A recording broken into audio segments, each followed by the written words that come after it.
Est-ce qu'on peut parler de rap sur cette chaîne, Raz? Je sais pas si on en a le droit. En tout cas, on s'est pris un invité, Mehdi Maizi, pour parler de ça. Un historien, un journaliste, une légende. Et puis Zuko aussi qui va nous accompagner. Ça va nous permettre de parler de plein de choses. De l'industrie, des réseaux sociaux, du rap, de nos goûts, de plein de choses. C'est un live. Ouais, bien sûr. Commencez pas à être loup. Chap chap, j'entre dans la chop chop, les bleus derrière nous veulent nous lock up. 6h du matin, y'a pas de toc toc, faire du sale pour soulever des top top. Bon, ça va bien? Ça va très bien, content d'être là, content de... Vous savez qu'avec Zuko on parle depuis longtemps mais on s'était jamais vu en vrai. Jamais. Donc c'est la première fois qu'on se rencontre. Donc je suis content de vous rencontrer aussi, je suis content d'être là. Moi je suis toujours content en fait, dès que je parle de rap je suis content. Moi j'ai l'impression que il y a eu un moment où le rap un peu pour les gens, il y a eu un moment où le rap s'est un peu écroulé. Les fameuses années avant le streaming, ouais, 2000, on en a ouais, parlé sans couronne, plein de fois, avant. etc. La musique la plus piratée et téléchargée illégalement, bien sûr, ça a été, c'était le rap. Public jeune, donc moins de pouvoir d'achat, donc compliqué d'aller acheter un CD à 15 €. Où on a l'impression que ce moment-là, les rappeurs sont un peu fait rejeter par les maisons de disques, sont un peu retrouvés tout seuls, et presque ils ont malgré eux construit des réseaux indépendants, des réseaux à eux, qui n'ont pas servi à grand chose à l'époque, mais qui commencent aujourd'hui à fructifier quoi. Qui fait qu'aujourd'hui maintenant le rap explose, et ben ils peuvent imposer leurs lois, ils peuvent imposer leur code et dire voilà, nous on s'est débrouillé tout seul pendant X années, donc maintenant que vous voulez refaire du bif avec nous, bah du coup il y a aussi nos parce que conditions. C'est l'histoire qu'on aime bien raconter. C'est l'histoire qui est... voilà. C'est plus C'est quoi complexe que ça. l'histoire Il y a Non, des non, vagues. mais C'est en pas fait, aussi simple. moi j'ai vachement contribué à ça aussi. Bah oui. Nous avec les médias on adore dire 2015 tu vois. Mais pourquoi 2015? Parce que 2015 PNL, SCH, Hamza, tu vois, c'est juste avant que le streaming soit comptabilisé dans les ventes, ça se passe à l'été 2016. C'est un peu là où tu as une nouvelle génération d'artistes qui arrive et qui devient super influente. Et donc l'année d'après, on comprend rien, parce qu'on commence à avoir des mecs qui tapent des chiffres de baiser, tu vois, alors qu'avant ça n'existait pas. Donc le streaming a effectivement, moi c'est ce que je dis souvent, il a rendu légal des écoutes qui étaient illégales auparavant parce qu'on téléchargeait. Mais en fait, dans ces années-là, les gens n'ont pas arrêté d'écouter du rap. Salif, il aurait fait les chiffres de Nino en fait, tu vois, Ouais, s'il y avait le streaming. Même D'échecs. Desporotti, Voilà. je pense. Mais même Ouais. Ouais, de tous, ouf, de ouf. Nesbill, ils auraient tous été au minimum disque d'or. J'écoutais un très bon podcast que je conseille à tout le monde, featuring animé par Driver. Il y a Vislo qui a été invité, donc Vislo, membre du Science Super Crew, qui est invité récemment. Et il expliquait que sur un morceau comme Angela, eux ils touchent très peu d'argent. De l'argent est généré, mais en fait tout dépend du contrat que t'as signé à l'époque. C'est ça. Eux c'est leur premier album, t'arrives, c'est déjà content de signer, etc. C'est Donc ça. t'as les éditions, t'as la signature. C'est un groupe où ils sont nombreux en plus. Alors que tu te dis, gros, déjà Angela c'est gigantesque à l'époque. Et en plus un morceau qu'il reprend et qui devient un des tubes de l'année 20 ans plus tard, normalement tu passes l'hiver Philippe Maurice, tu vois. Tous les rappeurs là, je regarde là, arrêtez de croire. Lisez vos contrats ou si t'es pas sûr, avoir un avocat. Sinon important. après tu te mords les doigts. Encore aujourd'hui, moi j'allais te ouais. demander, c'est encore Ouais. un problème. Bah en fait non, parce qu'il y a de plus en plus d'artistes comme Zuko, Oui, comme les rappeurs qui, commencent à s'en eux rendre sont indépendants et ont compris ça, mais il y a plein de contrats qui existent et qui en fait reposent sur une ancienne manière de faire les choses. Je pense que le streaming fait la part belle au rap, ça c'est vrai. C'est comme si le streaming avait été pensé pour le rap et les rappeurs. Le rap c'est un public jeune qui a complètement Très, compris très ce jeune. délire de zapper, de playlist, C'est ça. d'attendre un album tous les vendredis, enfin des albums tous les vendredis. On parlait de la K-pop et il y a de ça. C'est Ouais. qu'au final, les fans de K-pop, ils sont dans la même économie que le rap. Ouais, un Exactement. rapport au Pour toi, réseau. c'est ça qui fait hyper la important. différence, c'est qu'en fait, c'est pas que les autres styles n'existent pas, c'est que en fait, ils sont pas autant en avance que sur le rap, Ouais. sur le streaming, et que demain, en fait, il y aura des bulles genre tout aussi puissantes Tout à fait. que celles du rap en parallèle. Faut pas oublier qu'en France, il n'y a pas que le streaming dans la vie. Florent Pagny, il stream pas. Ouais, c'est mais ça. il vend autant de CD que certains rappeurs font des streams et du coup, il touche plus d'argent. Pour moi, le rap, c'est exactement ce que c'est aux États-Unis depuis les années 90, c'est-à-dire c'est un genre archi populaire, écouté par énormément de gens, mais ça veut pas dire que c'est la musique standard du pays. Le truc de la nouvelle pop, on le dit juste parce qu'on raisonne en termes streaming, mais c'est pas vrai. Ouais, c'est pas. C'est Et pas surtout, vrai. est-ce que c'est pas un danger pour le rap de trop se croire comme la nouvelle pop et que ça lui ferait peut-être perdre ses particularités, ce qu'il définit? En tout cas, je pense que beaucoup de rappeurs maintenant cherchent à être pop. Ouais. Ils cherchent à être populaires et cherchent à avoir des morceaux qui plaisent à tout le monde. Quand on a ce truc-là, il y a des gens qui viennent et qui ramènent un côté plus alternatif à cette musique-là. C'est comme, ça, quand il y a un truc qui part derrière, Voilà. là, ça revient à c'est comme au l'autre début des côté. années 2000 quand le rap est post-Skyrock. Et donc ça y est, le rap commence à être populaire. Et ben t'as toute une scène alternative qui se met en place. TTC, la caution. Et pareil aux US, où le rap devient archi bling bling après avec la période de post-Bad Boy, Jay-Z, tout ça. Et donc t'as plein de labels indés qui se mettent en place et qui proposent un rap qui est radicalement contre le rap en place, tu vois. C'est aussi le rap qui, pour moi, longtemps a été l'antidote justement de ce truc, c'est un peu lisse, et conventionnel, mais on voyait dégager un truc de, au moins, si t'es dans le rap, si t'es pauvre, si t'as fait de la prison, si t'as vendu de la drogue, si t'as fait vraiment des trucs qui sont pas forcément très bien vus, bah tu peux quand même exister et les gens ils peuvent quand même t'admirer, voire te pardonner tout, tu vois. et voir ton évolution, tu vois. Je pense à des Mister You ou des gens comme ça, c'est aussi ça qui passionnait autour d'eux. Et c'est là au loin à l'entrée, je vois des têtes de flics quoi. Ils viennent d'ouvrir et moi je sors en courant, boum, je rentre dans ma chambre. Et là t'as les flics qui viennent, qui tapent à la porte, ouvre, on casse la porte. Je dis tout de suite, j'ouvre, je m'habille. J'ai ouvert le placard, j'ai pris l'argent que j'avais caché, j'ai ouvert la fenêtre et j'ai sauté. Et les voir évoluer positivement par la musique, et ça fait Ouais. partie de l'essence du rap, tu vois, même si on monte au hip-hop américain et tout. Et on se disait, c'est marrant parce que si on commence à jouer au jeu, nous, c'est ce qu'on s'inquiétait, de lisser les mœurs autour du rap. Bah c'est là où tu vois un Freeze Corleone il devient problématique Bah en ouais, fait au c'est là final, que Freeze Corleone, et du qu'il coup, y a il des prend gens cher, qui tu vois, c'est dommage, quand même. essayent de le dégommer par ces moyens là et d'essayer de le faire censurer au niveau de ses labels, au niveau de la télé, etc. En vrai, c'est pas nouveau. Vous avez raison et vous avez aussi un peu tort, à mon avis, parce que vous avez. Quel journaliste. Correction, Ah là là. correction. C'est un Non, c'est peu pas une normand, correction. toi, ni oui, C'est un ni prof. non, des Ouais, fois. non, parce que bah oui, c'est Prof la Maze. diplomatie, frérot.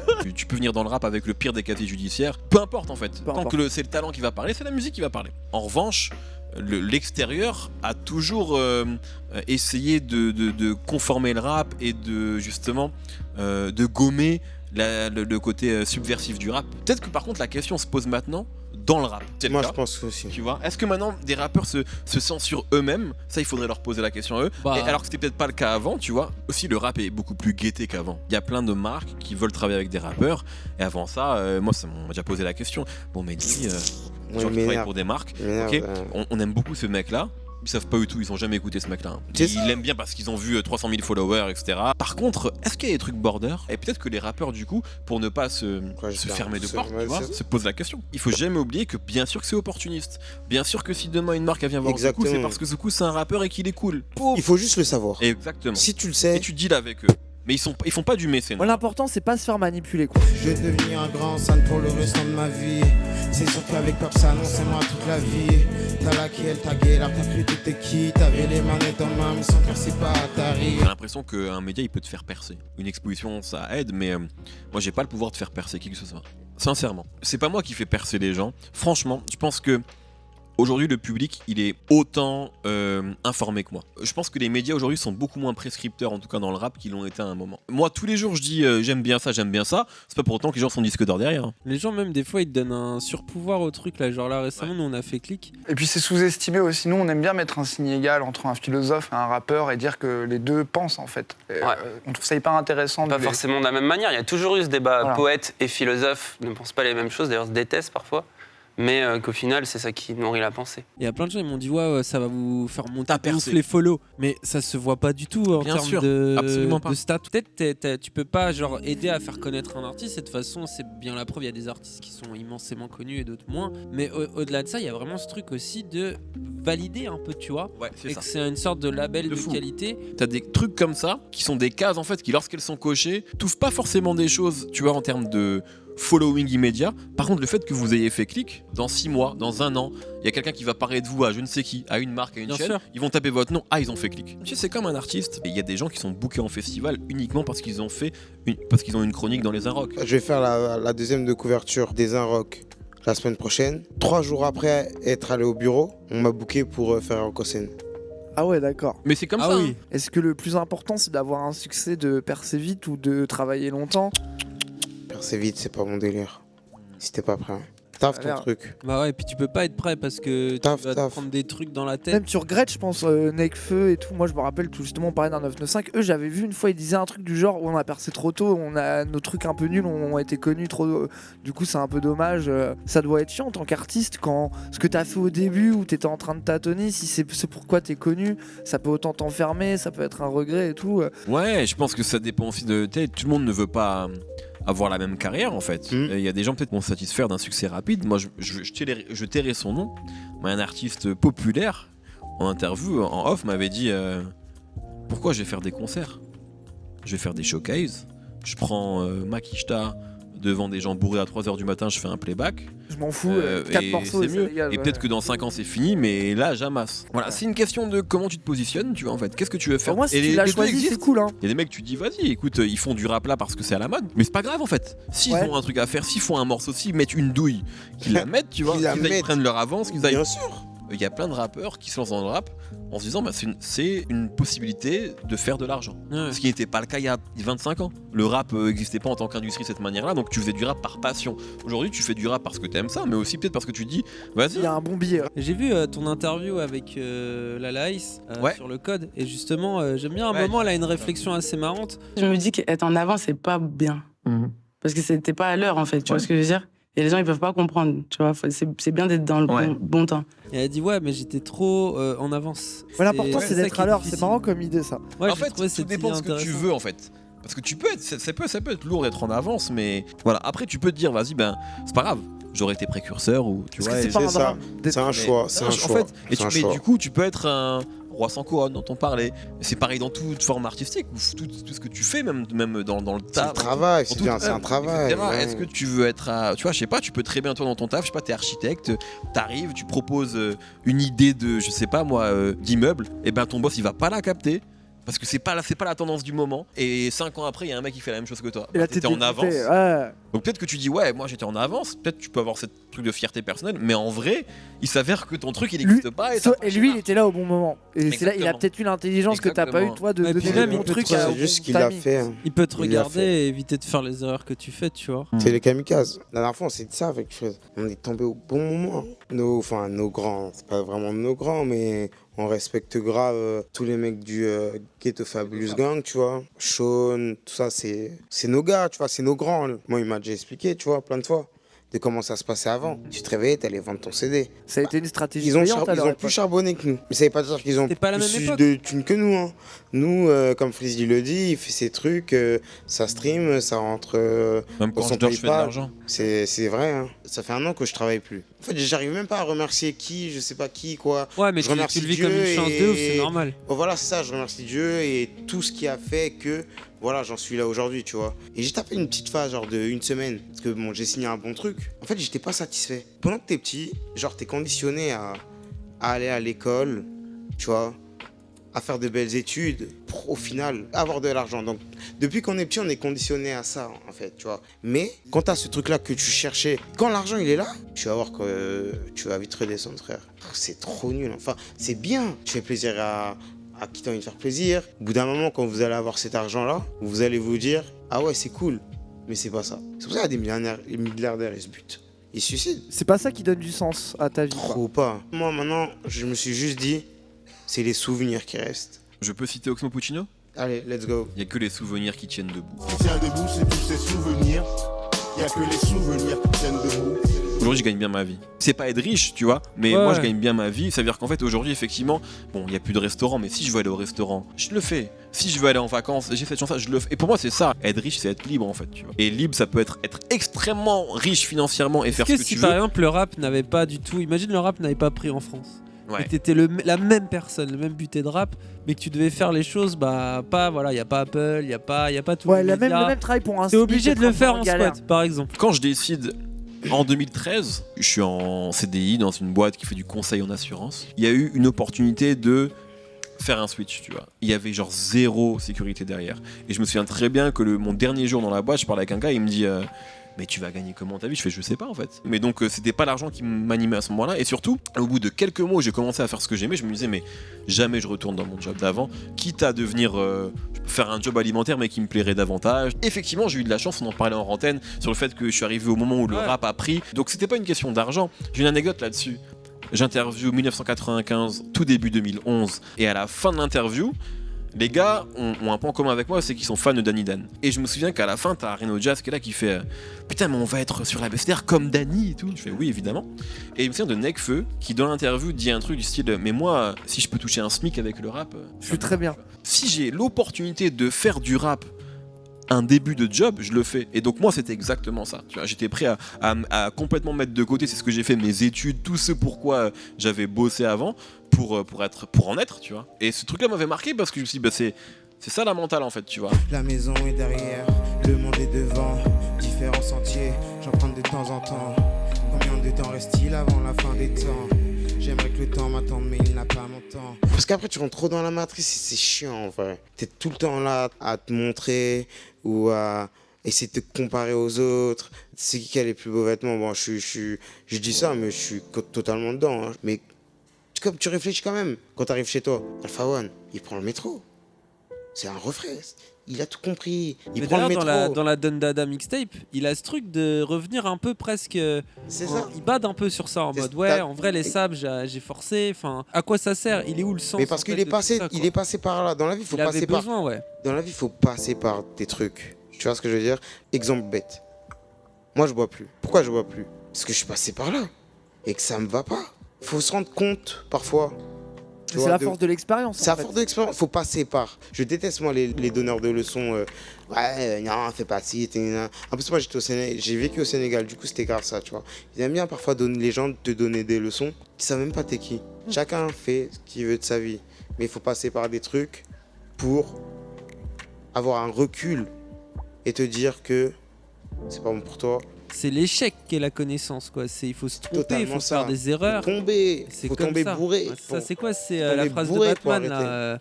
Faut tomber pour mieux se relever. C'est Pourquoi ça. tombe-t-on? Bien être riche et être Batman. Bah ouais, mais Tu vois, mais il est Batman, rare. ça suffit Batman, il est pas. pas heureux, il est Mais pas heureux, Batman, il est riche, mais il est loin pas d'être heureux. Il est peu heureux, mais regarde, il sauve Gotham, frérot. Il a choisi quoi, Batman? Il a choisi. Bruce Wayne a choisi quoi? Il a choisi d'être le justicier. Quand tu es un justicier, tu as des responsabilités. Un grand pouvoir implique de grandes responsabilités. Allez. Mais il est pas Tu heureux vois, pour autant. Il n'est pas du tout heureux, mais il fait quelque chose pour l'humanité. Parce que lui, son malheur, il se le garde, mais il va aider les gens. Trouve-moi quelqu'un sur Terre qui fait ça. Toi, tu penses que t'as pas le droit d'être inutile quand t'as trop de thunes, un peu? Pas inutile, mais moi, je te dis la vérité, si j'ai des thunes, déjà, toute ma famille, ils arrêtent de taffer, comme ça, c'est réglé. Et si je peux aider des gens, je les aide. Toi alors, du coup, Mehdi, qu'est-ce qui te motive? C'est quoi le but? Je vais être bateau parce que j'ai mis du temps à comprendre ça. Je pense que je rejoins ce que disait Zoku sur le côté on est conditionné pour gagner de l'argent. En plus j'ai eu une formation genre très classique, genre un peu élève modèle tel qu'on l'imaginait il y a genre 10 piges, tu vois, c'est-à-dire j'ai fait un bac S, j'ai fait une prépa école de commerce, j'ai fait une école de commerce et j'ai bossé dans ces trucs-là pendant quelques années. Et clairement quand tu fais ça, t'es conditionné par le truc de tu travailles pour bien gagner ta vie. On t'explique pas grand-chose en réalité, mais à part boire de l'alcool, c'est vraiment ce qu'on m'a appris là-bas. Mais globalement, et on m'a bien appris ça, on te dit tu vas sortir à tel âge et tu vas gagner tant, et dans ton année tu vas gagner tant, ce qui d'ailleurs est faux, mais en tout cas t'es conditionné par ce truc là. Donc moi il m'a fallu du temps pour me déconstruire de ça, et je gagnais pas non plus de ouf, mais je gagnais bien ma vie pour un mec de 24-25 ans, tu vois, mais sauf que ça me plaisait pas du tout. Et donc très vite je me suis rendu compte que, donc en fait là ma vie ça va être ça, genre jusqu'à la fin. Ça fait mal Elle est au là cœur. la douille. C'est ça, là, ça douille. fait mal au cœur. C'est très dur. C'est ça qui fait mal. Ça fait mal. C'est très dur en même temps, tu dis bon bah j'ai pas à me plaindre, je suis mieux que d'autres gens parce que j'ai quand même cette chance là d'avoir un salaire, Voilà. tu vois, donc t'es un peu piégé par ce truc là.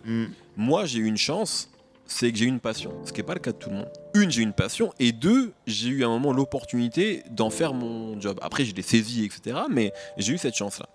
Je dis ça parce que je crois que c'était vers 2017, un truc comme ça. On avait fait un week-end avec plein de gens avec qui j'étais étudiant justement, et eux avaient continué dans cette lane là, et certains étaient objectivement malheureux. Parce qu'en fait il y a un peu ce truc de piège où t'es là, t'as 32 ans, tu gagnes bien ta vie, vraiment bien par rapport au commun des mortels, et qu'est-ce que tu vas faire en fait? Tu vas changer de vie pour... genre c'est pas évident en fait.